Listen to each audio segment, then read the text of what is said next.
Le mystère dont il s'agit ici, dans 2 Corinthiens 4, 1, 7, est le ministère dont Dieu a besoin, le seul qui soit selon sa pensée. Il est extrêmement important de se rendre compte à quel point le ministère et celui qui l'exerce sont un. Ils sont inséparables l'un de l'autre. C'est là une des pierres angulaires de cette deuxième épître aux Corinthiens. La valeur du ministère ne dépassera jamais celle du ministre. Tant vaut l'homme dans ce qu'il est en lui-même, tant vaut le ministère. Ainsi, cette lettre qui donne tant de place à cette question de ministère a-t-elle un caractère autobiographique très prononcé. On plonge entre les lignes dans la vie intérieure du serviteur de Dieu.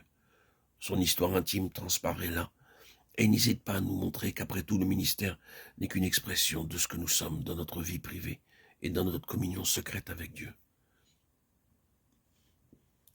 Là où le regard des hommes ne pénètre pas. Le serviteur de Dieu ne peut être dans l'exercice de son ministère que ce qu'il est devant Dieu dans ses rapports personnels avec lui. Le ministère et le ministre sont aussi solidaires l'un de l'autre que la chaîne et la trame d'une étoffe.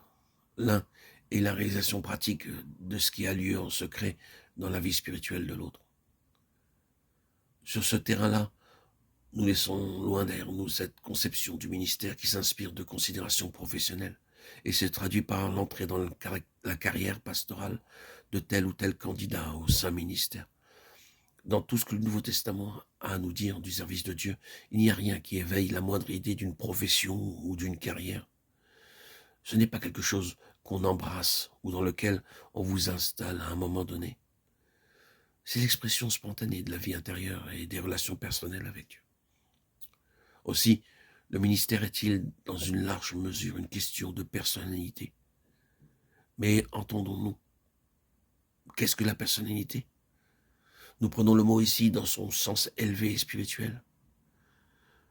La personnalité, c'est le caractère formé dans l'intimité de Dieu. Si vous pouvez mettre cette définition sans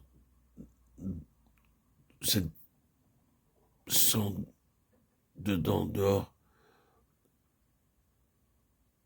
et en extraire tout ce qu'elle contient, vous êtes sur le bon chemin pour comprendre ce que c'est que le ministère.